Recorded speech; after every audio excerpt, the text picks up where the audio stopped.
Alrighty guys, so we're starting to ruin the super clean baby 300. The first thing we're gonna do is a front lift with Foreman 420 shocks. These are like 2009 shocks. If you wanna figure out which ones to get, look up the part number. But as you can see, I found ones that weren't rusty. They're a little dirty, but they're in pretty good shape for like 25 bucks on eBay. So that's pretty much the cheapest way to lift these things. And it doesn't involve welding on stupid brackets or anything. We're gonna do a good job on this and show you exactly how much lift you get. So right now, the front bumper, if we measure to, let's actually measure the skid plate, that'll be easier, is 16 3/4 inches off the ground. So we'll put the shocks on and we'll see how much lift we got, just to give you an idea. I've read that these shocks will make your ride a little stiff. I'm interested to see if it's going to actually bind up the ball joint. If it does, I might actually cut the spring coils down or limiting straps or something. But the stock shocks are really puny on these 300s. They're not as bad as the first gens, but they're still pretty bad. So I want to replace them anyways, even though this thing's in really good shape. You know, let's get a little more dampening because we're gonna put some way bigger tires on here. All right guys, so there is a stock 300 shock next to a 2009 Rancher 420 shock. First thing you'll notice that the coils are a little bigger, so yeah, it's gonna ride stiffer, and it's a little longer, so you are gonna get more down travel, which is fine. This bike can handle more down travel. Unlike a lot of the new machines, these axles don't really bind up when you give it a little bit more down travel. So there's a good comparison for you. To get the stock shock out, it's not as simple as pulling the bolt. It's almost that simple, but you do need to loosen up this bracket, which is your frame mount. It's just two 12s and then two more 12s, so four 12s, and that lets you get the bolt out this way. But it's pretty easy. Once you do that, you can get an impact on there and zip it right out. So it took like a minute, but it's not, you know, you don't have to move one piece out of your way. Not a huge deal. Just to show you how super clean and original this bike is, I just pulled the tank off because it's only one bolt. Every vent line's in the original location. Crankcase vent's never been moved. I mean, it is factory fresh. I don't think it's ever even been washed. Oh man, I'm just about to ruin it. But, oh, I love it. All the original vent lines. The parking brake still works. It's insane. All right, something else I just noticed is that the stock shocks have fatter eyes than the new shocks.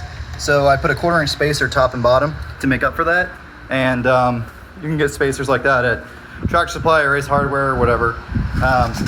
And you can see that at the bottom, I put the spacer in the front, and on the top, I put the spacer in the back. Once you stretch the A-arm down farther, that's how it wanted to line up. So that was the most, that was the easiest way to install it. Also, the shock is too long, right? So you have to loosen up all four of the swing arm or A-arm bolts and nuts. And once you do that, it'll drop down and you can get the shock in without a fight. I don't think the CV joints are really binding up.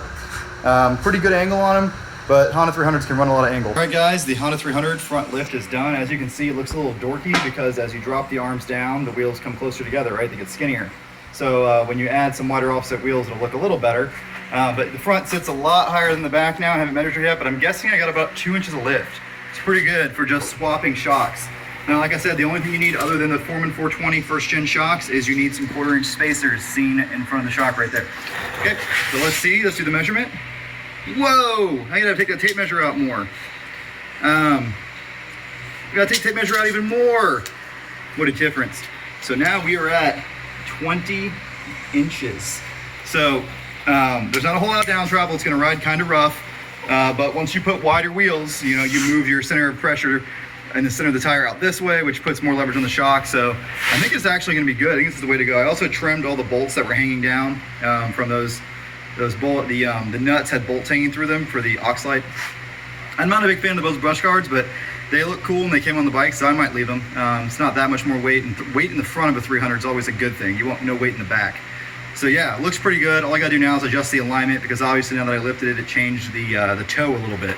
But looks cool, very happy with it, and pretty good amount of lift. And if you were paying attention earlier, I was not. I had to rewatch the video. This was 16 3/4 inches off the ground. Now it's 20 inches off the ground.